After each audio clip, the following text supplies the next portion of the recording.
Go. Now we're ready.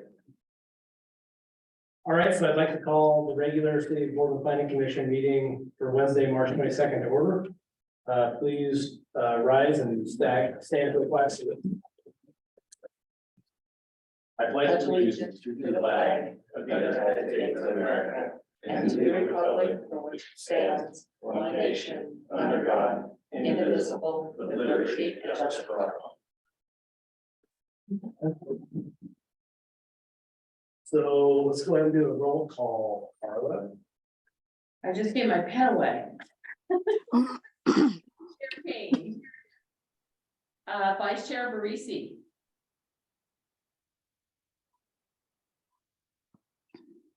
Absent. Commissioner Layton. Here. Commissioner Connell. Here. Commissioner Tenai. Here. Commissioner Irons. Commissioner Salata indicated he would be absent tonight. You have a quorum. So we have four, we have a quorum. All right, so the first thing on our agenda is approval of the February 15th, 2023 meeting minutes. Does everybody get a chance to read those and review them? If there's no substitutions or additions, we take a motion for approval.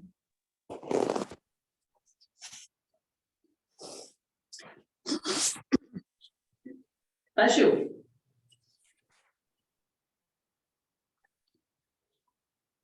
I'll vote to approve the meetings, the February minutes. Just a second. Or second that. So we have a motion by Commissioner Layton and a second by Commissioner Connell to approve the February 15th, 2023 meeting minutes. Since there is only four, I guess we'll go ahead and do a roll call vote on everything. Yes, so Commissioner Tenai. Yes. Commissioner Connell. Yes. Commissioner Layton. Yes. Chair Kane. Yes. Okay, minutes are approved. Motion passes. Okay, so moving right into the first order of business, we've got a public hearing. So let me get my cheat sheet out for commencement of the public hearing. I changed it a little bit. Okay, I'm gonna move right in this and this, I'll cover my thing in the extension section. Okay. Okay. We don't have to for this one, we will for the next one. The first one is, No, you're right, you're right. yeah, I had them mixed up backwards. I apologize. Okay, so tonight we've got a public hearing. The purpose of the public hearing is SDR 3-23-002 site design review at R 23-003 replat, Catalina Villa, applicant and owner. The subject property described as tax lot 1700-1800 of assessor's map 4-25-16 BC is zoned residential multifamily. This request is to approve a multifamily development consistent of 3 buildings and a total of 10 units and approve a replat combining lots 11 and 12 of this sandstone subdivision. Criteria are found in the Boardman Development Code, Chapter 4.2, Development Review and Site Design Review, Chapter 4.3, Land Divisions and Lot Line Adjustments, along with provisions found in Chapter 2.1, Residential District, and is being processed as a Type 2 decision. 3. Type 3 decision, I apologize. It's okay, just want to get it right. Thank you. So I'd like to real quick summarize rules and conduct of the hearing.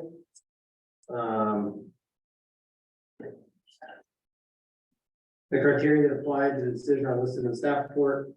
Public testimony, I will recognize those people wishing to speak. Any questions should be addressed through me. Please state both your name and address for the record when you come to the podium. As the hearing is being recorded, please keep testimony concise and to the point. Testimony should be on the action under consideration and address the substantive criteria. Testimony will be heard in the following order: applicant, testimony in support, testimony opposition, neutral testimony, and applicant's rebuttal, if needed. Failure to raise an issue in sufficient detail to allow the planning commission and parties the ability to respond to the issues provided and appeal to the land use board of appeals based on that issue. So first of all, I'd like to call for any abstentions. Does any member of the commission wish to abstain from participation? Does any audience member challenge any commissioner to the right to participate? Objections to jurisdiction? Hearing none, let's move right into the staff report. Floor is yours, Carla. Thank you. So here again, the owner is requesting this approval to develop 10 multifamily units consisting of a fourplex and 2 triplexes. There's an associated replat, will facilitate the development on a single lot. The approval criteria you've heard, the staff report reviews those criteria, both the approval criteria for the multifamily as well as the approval criteria for the replat. So for the multifamily, there really weren't a lot of issues or concerns. It fits the lot nicely. They've got a waste container between the 2 threeplexes. And oh, didn't mean to do that. Okay, sorry.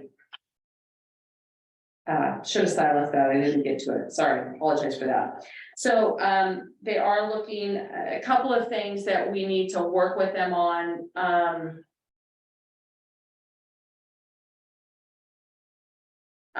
Two of them that have come up are the number of parking spaces, and then something that came up, Ron McKinnis is the surveyor that they are using. So I want to draw your attention to the other sheet of paper that was on your at your space tonight.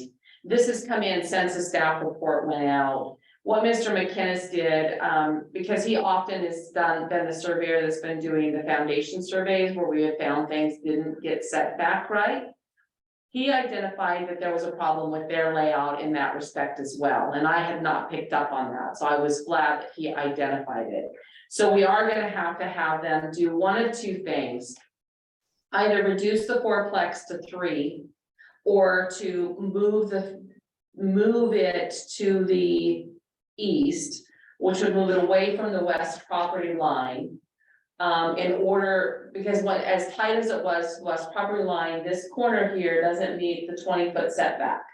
So by moving the building out, they can meet that setback. Now they get to 19.9 at this point where he's got it here, so they're still an inch from, or an inch and a half from being at the full 20 feet, but it gives us a sense of what's required.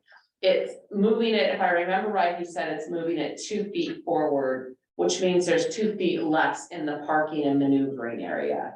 I think there's still enough space in there, but the other consideration is to get to the number of parking units, we need to make sure that there are 20 parking spaces. And one of the things that's unclear in the development code is if we can count the garage as a parking space. And so that might be the one thing that I would ask you to just talk about briefly tonight is a garage a parking space? And if so, then they more than meet the parking requirements. If the garage is not a parking space, then we need to work with them to come up with the right number of parking places. If there were 9 units, they have 18 parking spaces, they would be there. At 10 units, they need to come up with 2 more, and it's a pretty tight configuration. So that's the push, and they're not here this evening, and I have not had a chance to further the conversation with them.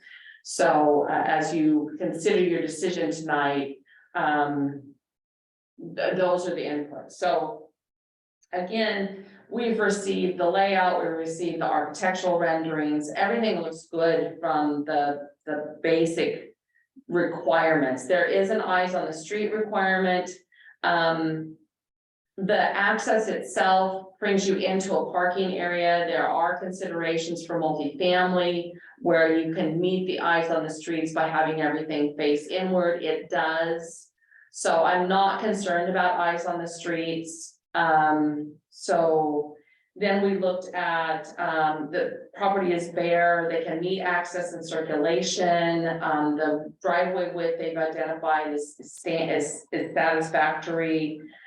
They will have to install landscaping, and that's proposed there. They've not proposed a fence, but a fence certainly could be installed. Vehicle and bicycle parking, vehicle we've talked about a little bit, bicycle parking will also be required. It does need to be covered and lighted. There are also new provisions in the building code that require, with multifamily, that they install provision for EV, electronic vehicle charging. They can do that within the individual garages and units, or they can do that outside of that. Doesn't matter, it's a building permit, it will be facilitated at the time they get their building permits. Water and wastewater are available along either Willow Fork or in the alley on the east side. They're working through those, items. They will have to do frontage improvements along Willow Drive. Stormwater has to be maintained on site. Any entry signs will need to obtain a sign permit. The replat is also being considered, and I'll move to that next. So it is an old subdivision, Desert Sands, spelled oddly, S-A-N-D-Z. And so this is a replat of, two of the lots. I believe it's lots 11 and 12. It might be, Where's this at? This, it's not the one right behind the clinic, right? Just further up? Still further up. so if you go in your packet, there's a vicinity map that was included. Isn't that where the triplexes are, right next to the triplexes? So when you look at the vicinity map, Yeah. it's the two right in the middle. It's those two lots. They're bare lots, there's nothing on them currently. So it is behind, I guess is that the Baptist church? I think that's the Baptist church. So it's between the Baptist church and the next house on that block. It's those two lots. Yeah, I think that's the triplexes, or are they fourplexes Where at? on Willow Fork, Across Aren't the they? street? right next door? So we're putting, there's already multi-families So, there. We're talking about behind the Correct. church, between the church and that first, yeah, apartment. yeah, so it's on the north side of Willow Fork. Yeah. What's on the south side of Willow Fork, that new street was approved a couple years ago, Mulkey Drive. That's all fourplexes. And it's under construction. It's under construction, Right, but across the street from that, is where this is proposed. and so it would be up against another fourplex. There's a fourplex right there, it's the first set of houses, it's a, Is it a four? Yeah, I it's a think you're duplex right. of fourplex, it's the very first one Right, next to that empty lot. Right, As you're headed yeah. east or west. so these two lots would be combined. And then there would be a fourplex and 2 3. So that borders Karen's house and the clinic's house. On They the bought back one from side? Karen. Those two are right together. On the backside? Yeah, up Oh. on the Sandy Court loop, Yeah, could they be, back up to their fence. yeah. Yep. Okay, so where was I? Replat. So we do not yet have a preliminary replat. Ron did submit this, prior to, but they're gonna have to submit both a preliminary for review as well as a final plat for signature. Prior to, the plat being signed. Once the plat is signed, then they can move forward with development.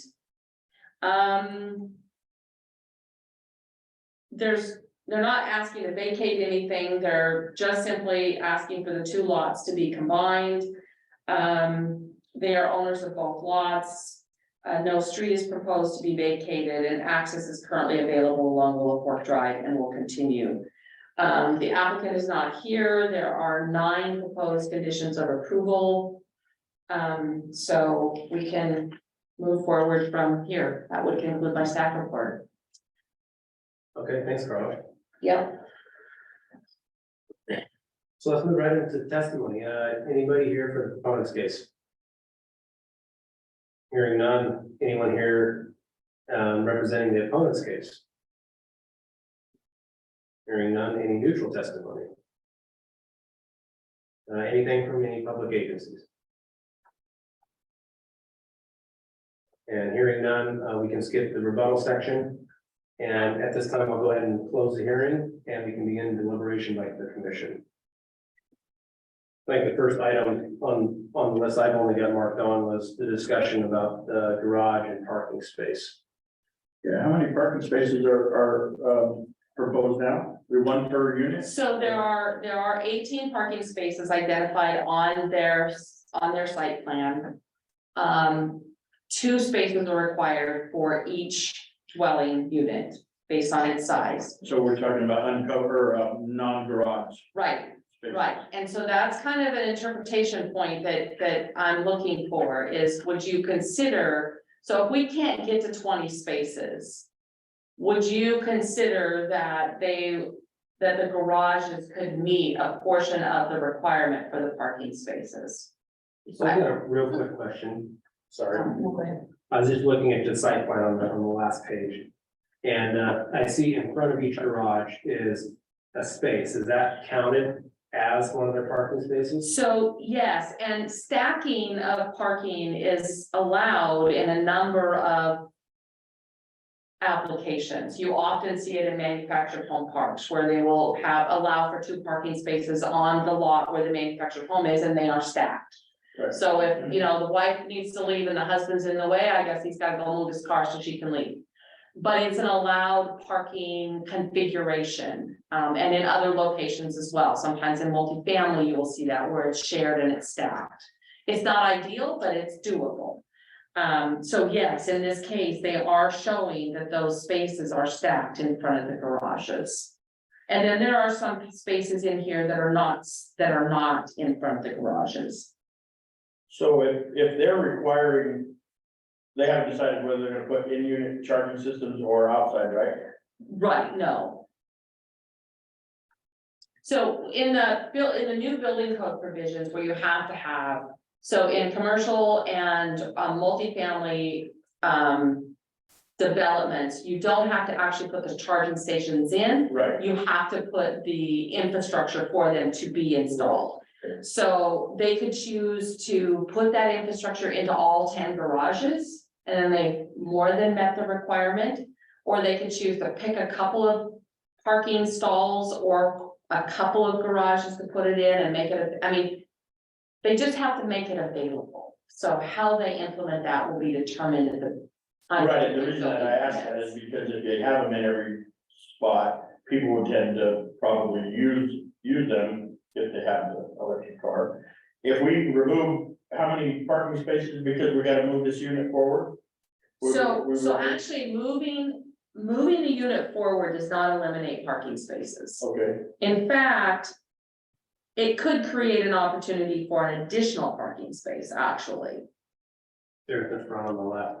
Yeah, And could we make that the spot where they put the electric capabilities in? I wouldn't encourage you to determine where they put those. Yeah. Okay, well, but I mean, that's the place they could But potentially. it is a place they could potentially put it in. Yeah, that my, can't be considered a parking space though, right?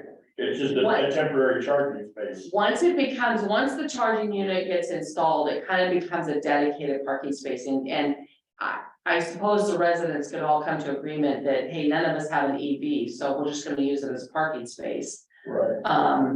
Because it wouldn't be a publicly available EV parking space. Unlike like the EV spaces at the Sage Center, those are clearly publicly available. Is there, and this is just for personal knowledge, but Willow Fork Drive, is there any on-street parking on Willow Fork? There is some, but not a lot, right? I mean, so yes, when you look at this, there would be. You could probably identify that there's at least 4 on-street parking spaces along their frontage. And you're So- gonna be competing with the place across the street too, which is those new apartments.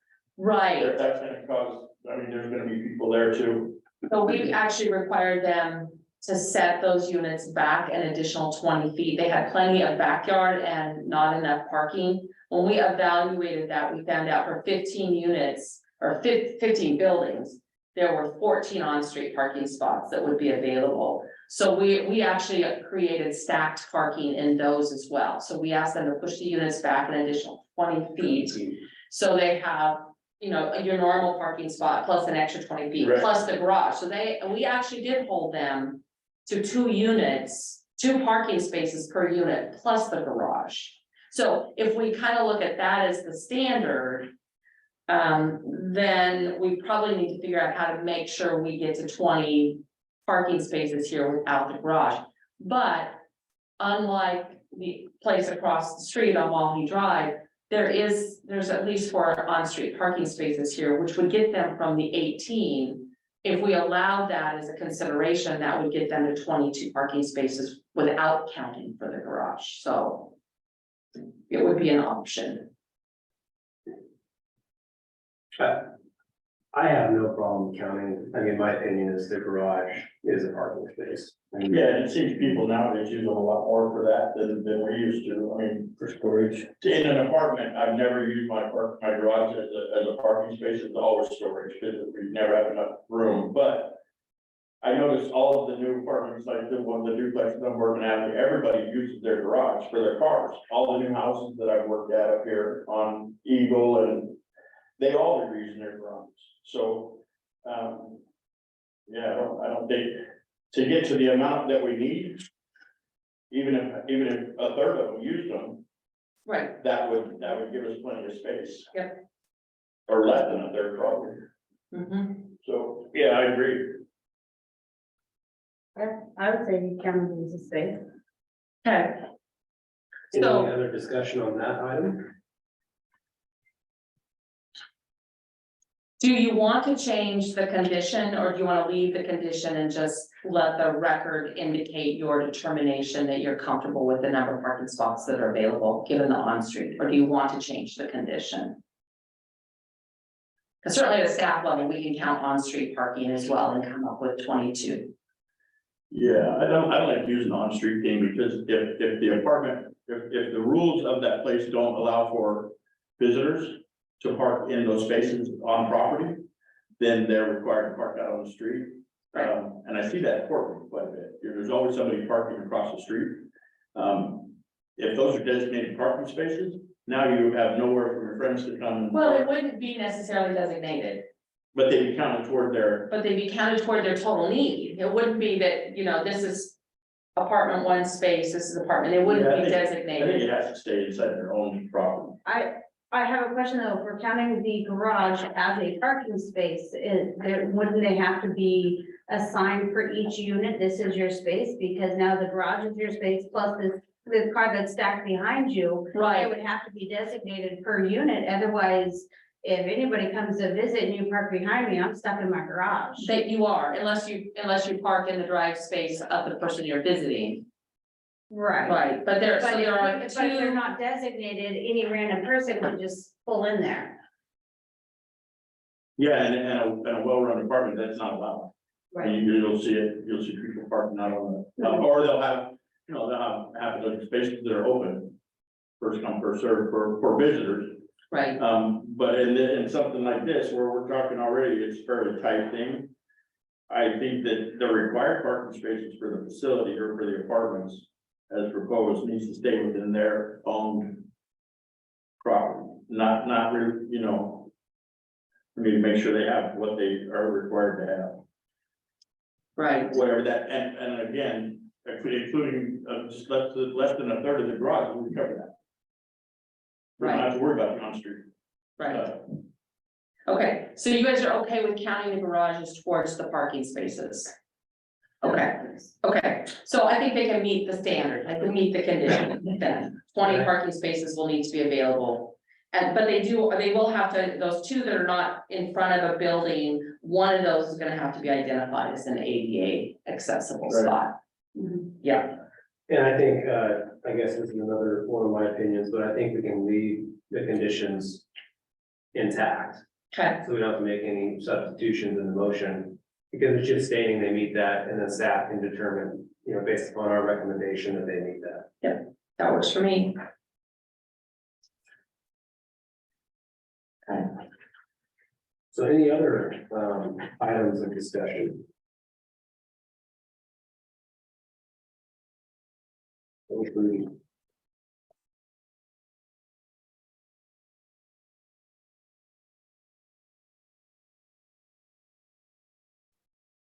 This is probably a silly question, but can you explain the eyes on the street thing? Right, so what that's really trying to get to is we wanna make sure that. When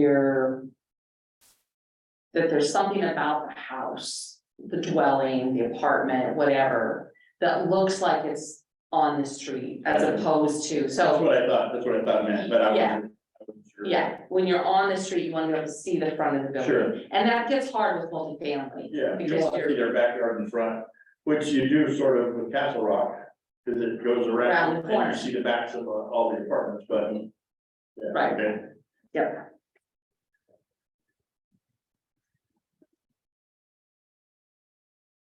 I have no additional comments, and hearing no more, I guess we're ready for a motion.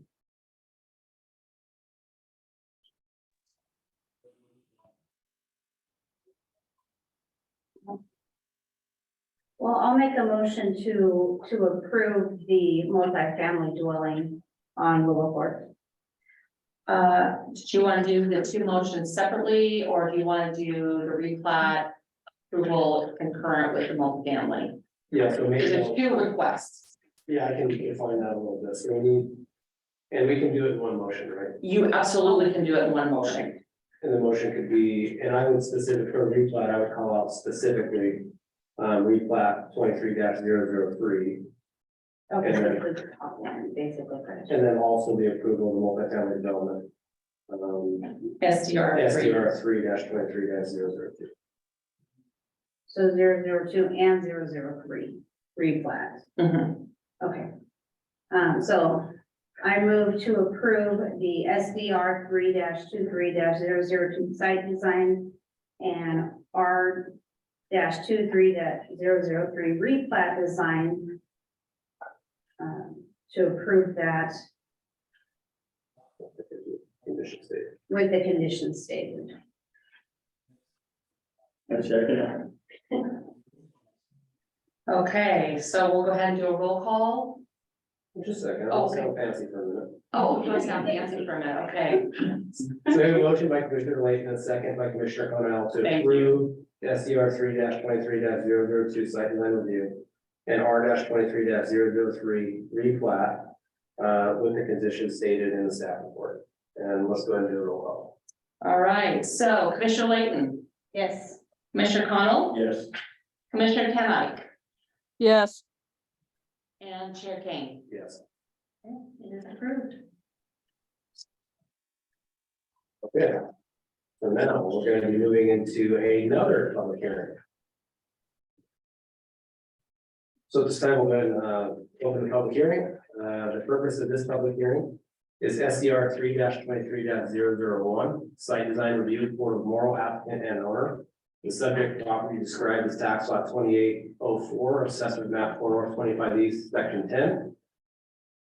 Is zone general industrial. The request is to approve an expansion of the Sage Center that will consist of 15,150 square foot expansion designed to host conferences with up to 600 attendees. Criteria are found in Boardman Development Code, Chapter 4.2, Development Review and Site Design Review, along with provisions found in Chapter 2.3, General Industrial District, as being processed as a Type 3 decision. Again, I'd like to summarize the rules and conduct of the hearing. The criteria that apply to the decision are listed in the staff report. Public testimony, I will recognize those people wishing to speak. Any questions should be addressed through me. Please state both your name and address for the record when you come to the podium. As the hearing is being recorded, please keep testimony concise and to the point. Testimony should be on the action under consideration and address the substantive criteria. Testimony will be heard in the following order: applicant, testimony in support, testimony in opposition, neutral testimony, and then applicant's rebuttal if needed. Failure to raise an issue in sufficient detail to allow the planning commission and the parties the ability to respond to the issue prohibits an appeal to the land use board of appeals based on that issue. Calling for abstention. Does any member of the commission wish to abstain from participation?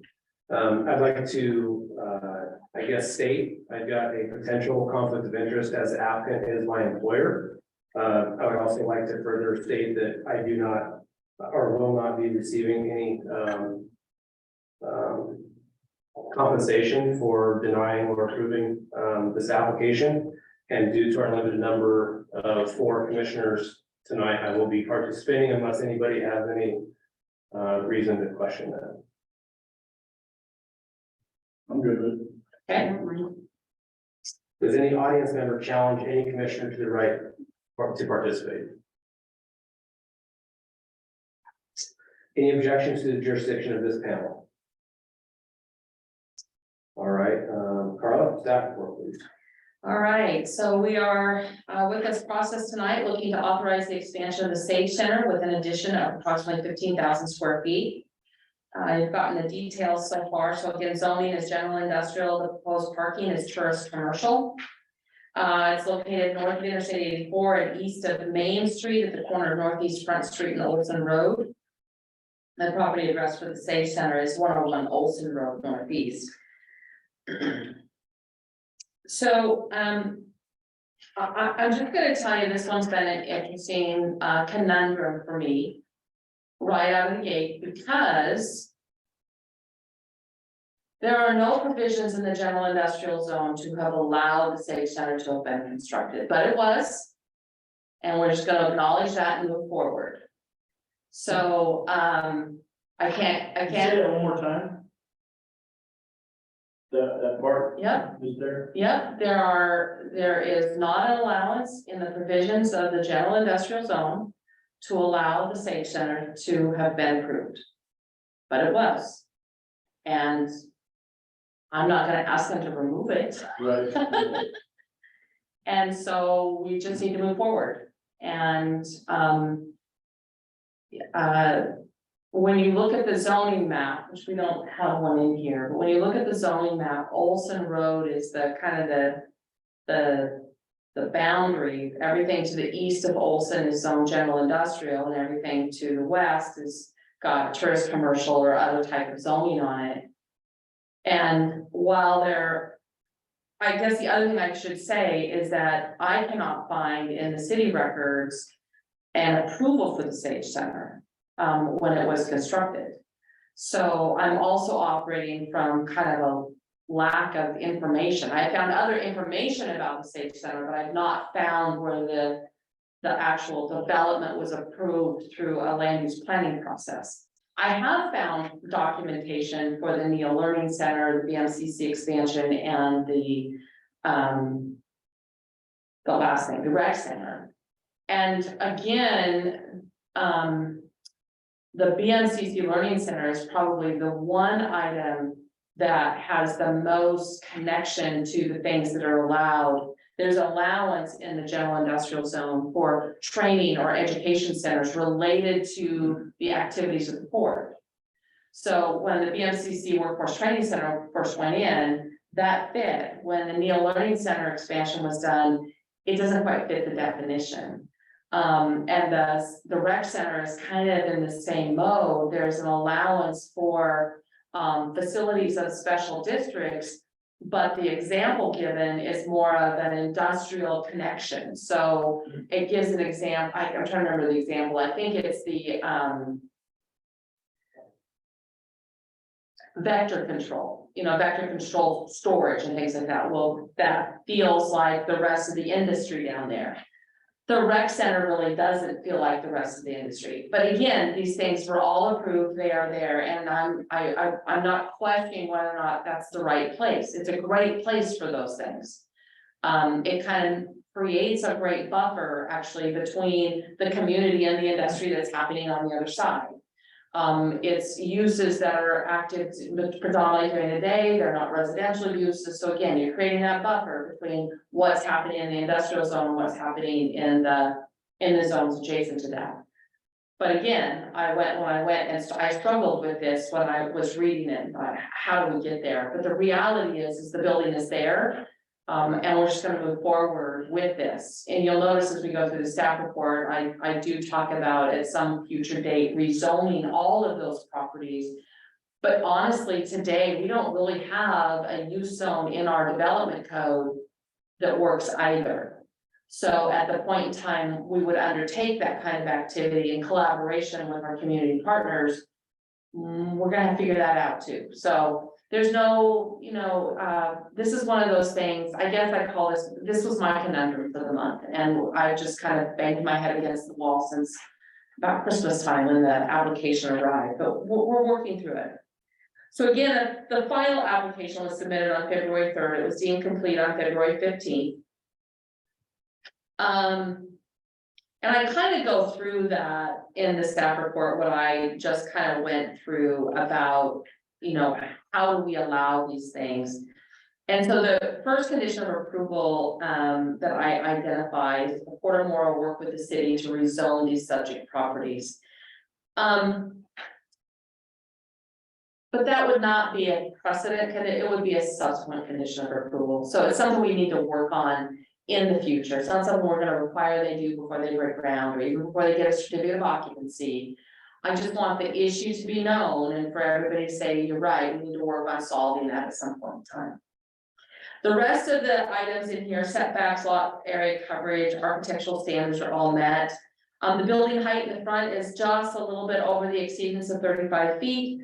But it's 1.5 feet. So they can actually go to 45 feet with a conditional use permit.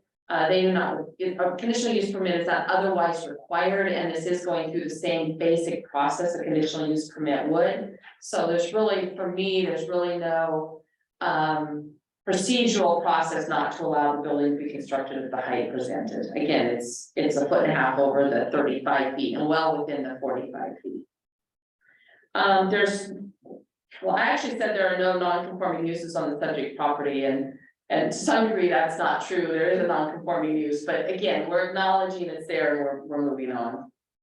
So, access and circulation, no changes to the current Sage Center parking lot are proposed. They are proposing, an additional parking area across Olson on property currently owned by the city of Boardman. City of Boardman has been supportive of this project and is supportive of the parking there. Again, EV parking has already been installed. There's Tesla there. There's another brand that's already in the lot. They more than meet any EV charging requirements. So I'll get to bicycle in a minute. So we did have a conversation with ODOT about traffic. The activity does not actually trigger under our development code a requirement for a traffic impact study. But I raised concerns and reached out and talked with ODOT about concerns around what we would call PM peak conflicts. So it's when everybody leaves work and the conference with 600 attendees releases, where does all that traffic go? And we have both a Port Morrow IMP and we have a Main Street Interchange Area Management Plan or IMP as well. And ODOT is also engaged in this process because the management area for the Port Morrow IMP actually reaches out and grabs these properties. So we are compelled to notice ODOT, we're compelled to have them walk with us through this process. So we did have a meeting with ODOT and the applicant. And what we're looking for there is some kind of trip generation analysis from the applicant. And again, we don't need this today or to make the application complete. But during the course of time that they're going through construction and everything else, we're looking for a trip generation analysis that would focus on travel demand mitigation. So basically, when they have that event that has 450 to 600 people there, how are they going to sign it so that they direct people in the parking lot across the road to go down front up to Boardman Avenue, because there will be a light on Boardman Avenue in the not too distant future, and to be able to then move on to Main into the interchange, and those that are in the Sage Center parking lot, direct them north on Olson, and then they can make a choice and go east or west to get to the either interchange. But to move that traffic so it's not all coming to one intersection or one interchange at a PM peak time. So that's what we're looking to mitigate or manage. So we've listed that as a condition of approval. Landscaping is installed. It will be obviously impacted by construction. There is attached to your staff report a landscaping plan with a new green space water feature fountain. So kind of new landscaping, update what they have. The tourist commercial zone, the one thing that isn't included in the drawing for the new parking area is landscaping, and that actually has a landscaping standard as well that will have to be met. It has a 10% landscaping requirement, so just a note to the applicant that you're gonna need to incorporate some level of landscaping into that other parking area.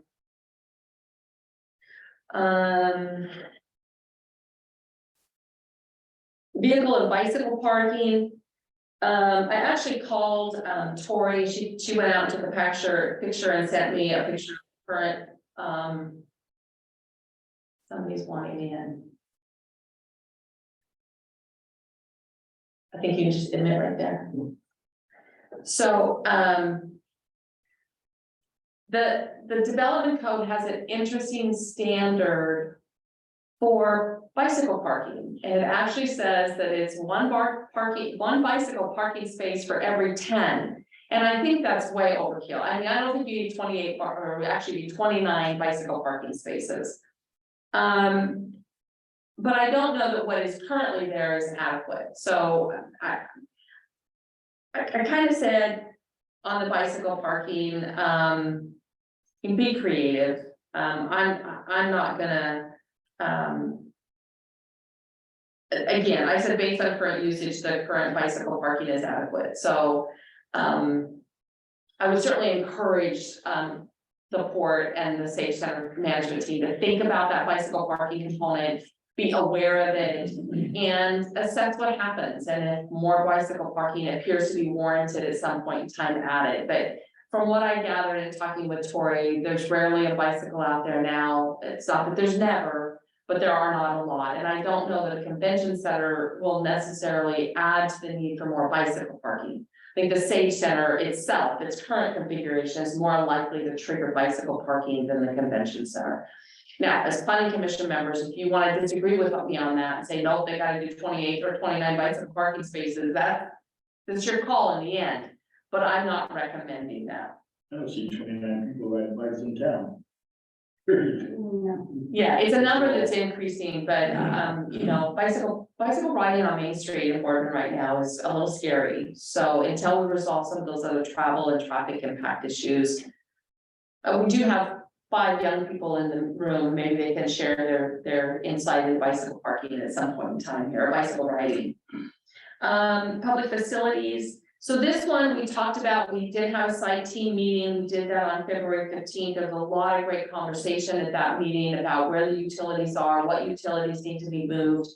One of the things that came up in a city discussion after that, I just want to make this, make you aware of this. We would like to ask the port to provide us with some GIS location data for the city utilities that are there, so we can know where they are, both on and adjacent to the site as you're doing this work. And then where there may be city utilities that are on that property, there's not currently a utility easement in place, and one may need to be. So we would just ask that we accomplish these things as you work through this development project. I think everybody else who asked questions at the site team meeting had answers that were adequate and met their needs. I know that the fire marshal, Marty Boardman, raised some questions about fire access that seemed to be good with the answer he received. So I think from the utilities perspective, the site team meeting, everything was really positive. Again, stormwater has to be managed on site. A new sign will be installed above the vegetables, so it'll be very similar to the current sign. When you're walking up the Sage Center door, it says Sage Center and has entrance, and over the Boardman chamber entrance, there's some signage on the same thing will happen here. So they'll need a sign permit for that. No land partition, conditional use permit, master plan development, or other approval is desired or applicable. And there's been no exceptions that we've identified or variances or anything else that has been identified that would be needed. So there are a couple of conditions of approval, but I think for the most part, that would conclude my staff report. Be happy to answer any questions that any of you may have. This drawing shows that parking lot, the proposed parking lot, is that goes all the way to 4th Street? Yeah, there's a full lot there, encumber that full lot. Mhm. So the dog park is on the other side of 4th Street. To the west of 4th, yeah.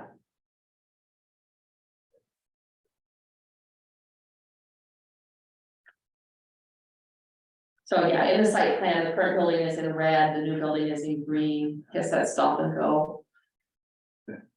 And they're only accessing the parking spaces from Fourth Street, or will they have more than one entrance? So yes, at this point in time, the access into that parking area is proposed to come from Ford. I guess I don't understand where Fourth Street's at then, because there's no road between the mini storages No. and the dog park. So go to this map, and you can get a sense here of where the Safe Center currently is. And then this is where the proposed parking is, so it's in front of the storages. Right, yeah. Fourth Street is there, but it's just a little stuff, it doesn't go very well. Oh, so that's just that dirt access road that they put in when they put all that water line in and the. No. Paved. Is it paved now? It's paved back, well, almost the whole depth of the lot. is. Yeah, it's paved. Yeah, I'm back, I'm still thinking when they constructed all of that stuff there with the dog park and everything, and it was just a big pile of dirt past. There was nothing to resemble a road except for that little driveway where everybody was parking there. Okay, so that's considered Fourth Street. Yep, Sorry. it's the start of Fourth Street, yes. Yeah, so the parking, so yes, the parking area, it covers that entire lot. It does, to get back to your question, Commissioner Layton, it does access from Fourth Street. And, I don't think, given the other traffic impacts, that we want to have there be a second access onto Olson. And I think the distance between the corner of Olson and front is such that having an entrance on front is problematic as well. So it's 100 spots, I think, in that parking area. I don't remember now. Stalls. Or 100. 106, I think. Yeah, 106 or 108. Yeah, so, yeah, I don't know that I would encourage another access into there. No, I wouldn't either, that's why I was questioning it, just to make sure, because that's a really bad corner. I would worry about the visibility, people walking across that crosswalk. you We've know. also talked about where that crosswalk is, and that crosswalk is probably gonna move south. Okay, I was especially when it's really dark here. So if they have conventions that get out later, it would definitely need lighting or something to, hey, there's people here, slow down, watch out. The crosswalk, That would put it closer to the corner, wouldn't it? oh, excuse me, north. I Yeah. get my north, I get turned around in that. Yes, it would go to the north, yeah. Yeah, So is it time for us to ask questions? The public hearing was closed on this part. no, that you have Oh. time, the staff report was just concluded, you have time to ask Yeah. questions of staff. Oh, okay. I'll just wait then. Okay, Okay. Any other questions for Carla? no, can we identify, we had somebody else join the public hearing, can we identify Sarah? Sarah, for the record, can you tell me who you are? You're muted.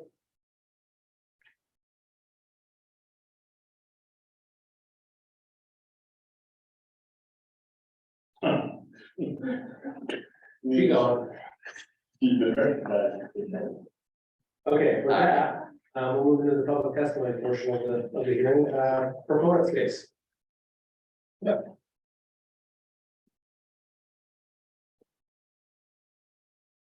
I'm Jeff Wilson, I'm with the Boardman.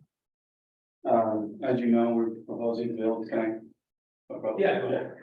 We're proposing to build this this addition to the Civic Center, it's roughly 15,150 feet, like Carla was mentioning.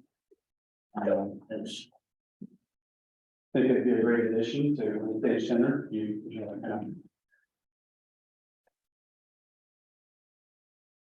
we have reviewed the fact findings from Carla, and we've discussed it internally about all the options we need to go over. Our engineering department is actually currently working on the traffic, the trip generation analysis right now. As far as all the other fact findings that you mentioned in there, I mean, at this point, the board doesn't have any addition to it. So I guess I'll answer any questions to the best of my ability I can, so. Okay. The biggest question I have is what, is there any plans to upgrade or? I guess that's the only way to put it, Front Street. Because it's a terrible road right now, and you can't, enough people to fill a 600 seat auditorium coming down that road, or even half that many. I mean, it's terrible. As far as just the road, the way it's built, it needs to be redone. Have they thought about that, or anybody talked about that? Or is there plans for it? I have not been in any discussions about that, but I can. And the on and off at Main Street, coming off the freeway and turning right there, it's already a cluster. At noon, we'll say, or 5 in the afternoon, it's a bear to get in and out of there. So. I'm just gonna share you're on a steep learning curve, so, Yeah. the city does have adopted a Main Street interchange area management plan. So earlier when I was talking about, I was saying there's 2 interchange area management plans that are in place and affect development. The Main Street interchange area management plan actually was first proposed for adoption in 2007, and it didn't get adopted because it was a hard close on the 4 front streets to Main. Right. A lot of conversation happened in the community. They finally adopted the Main Street Interchange Area Management Plan in 2009. And when they did that, there is still a conversation that will happen someday about a hard close on those, but we came to an interim agreement of moving towards a right in, right out. So that means you can turn right in, Sure. and you can turn right out. But if you're going north, then you can't turn right out and get back to the freeway unless you go around the block somewhere or something. So that in itself, as we implement loop roads. So if you think about what recently happened out at the Port Morrow interchange, what we did is we created a loop there.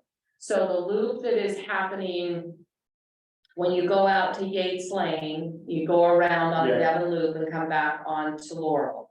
The same thing is proposed for the other side of that property, the property on the other side as well. Well, that same kind of loop road configuration is what you'll find in the Main Street Interchange Area Management Plan to create loop roads. Well, on the north side of the freeway, they're already there. The built environment is already a loop road. On the south side, there really isn't. So we're working to make the fronts have loops down to Oregon Trail and then come back in.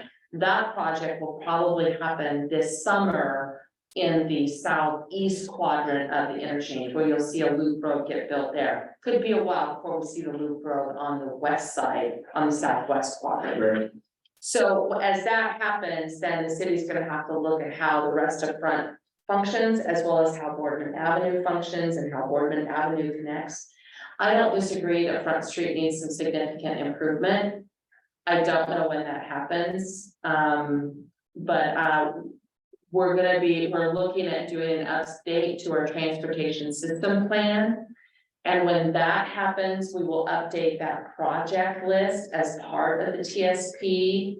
You'll all will get to have a lot of input into that. We'll invite the port to the table, we'll invite our other partners and ODOT to the table. We'll talk about all of what needs to happen and how it does happen, and then the funding comes, then it's the funding conversation. So that's a really. Yeah. Okay. But no, I think there's a clear recognition that front is.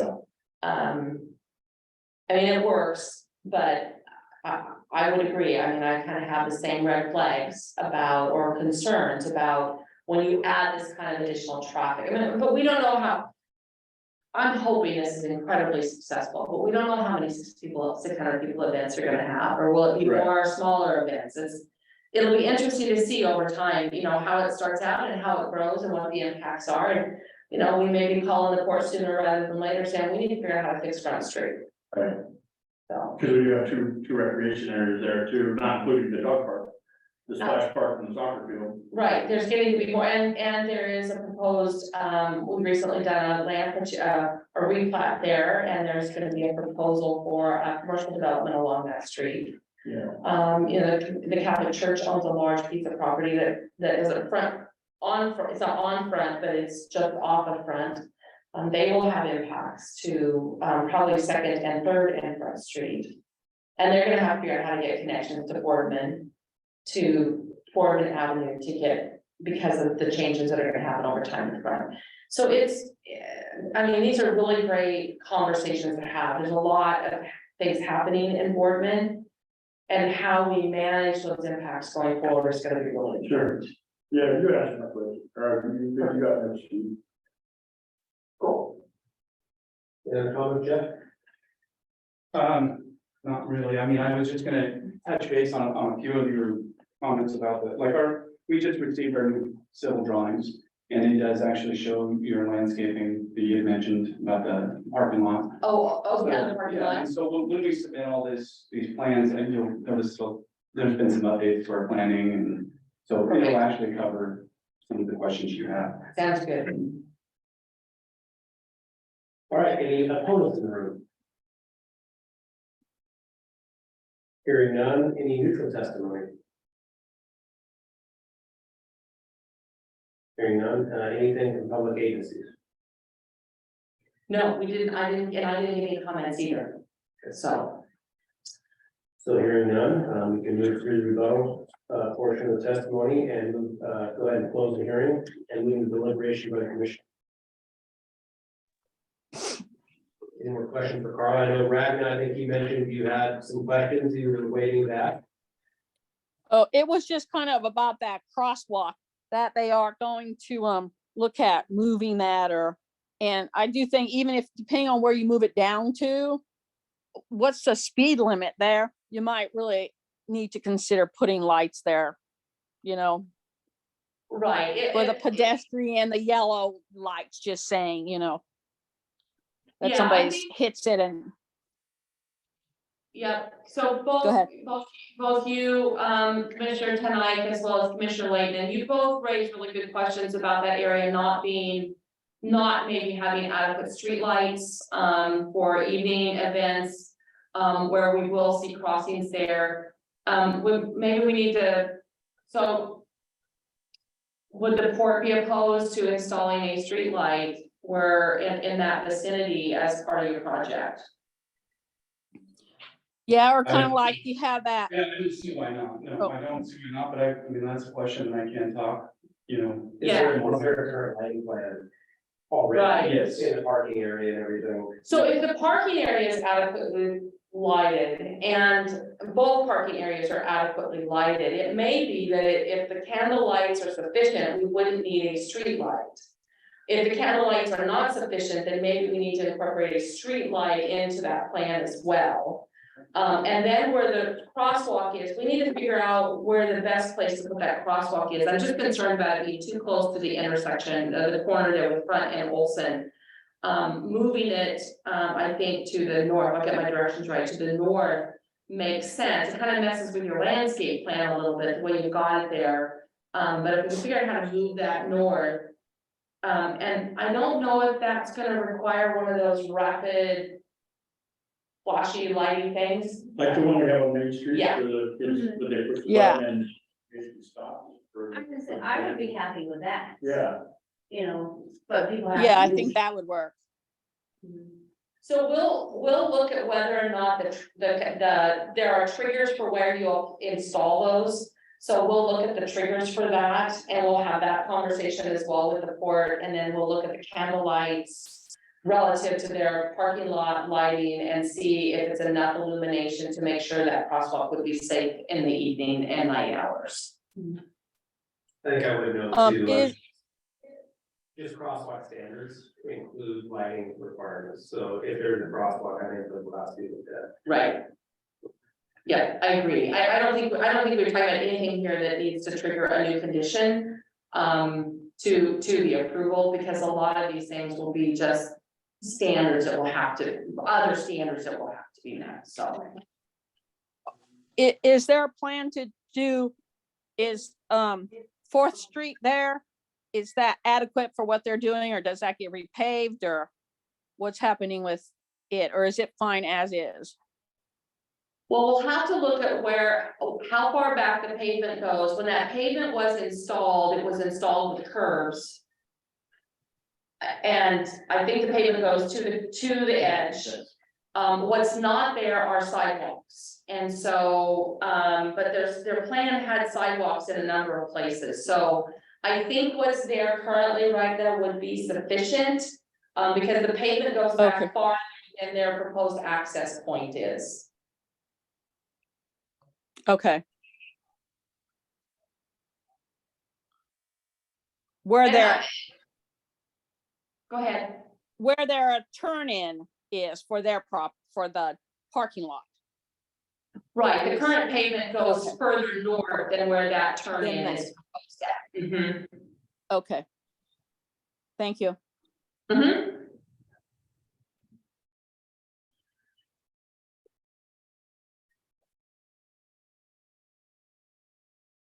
Jacob, did you had a question? Did you get to ask your question? No, I'm good. Okay, I think I'm good. I okay. don't remember having a question. No, it's just a mention of the street light or the lighting requirement. Oh, okay. Based on Okay. crosswalks. And yes, we have a lighting plan. Can I get you to send me these electronically? Yes, absolutely. Perfect, I don't thanks. do it for free. Don't do it. Watch it. Okay, if there's no more deliberation on the commission, is there a motion?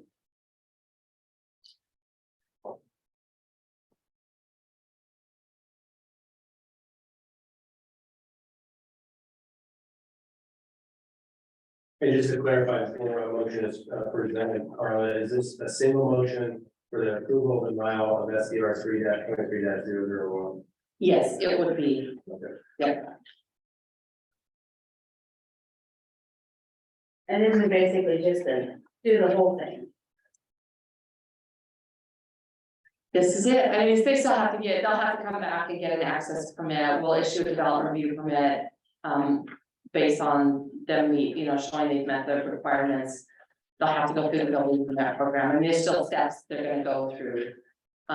But yeah, this is it for you guys. Go ahead, Elsa. All right, I motion to approve SDR 3-23-001, the site design for the Port Morrow.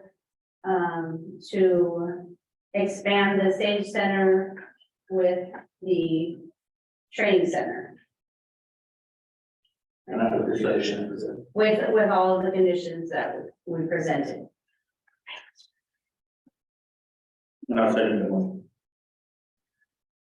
Okay, we have a motion by Commissioner Layton, a second by Commissioner Cornell for the approval of SDR 3-23-001 site design review of the Portmore application to include all conditions as presented in the staff report.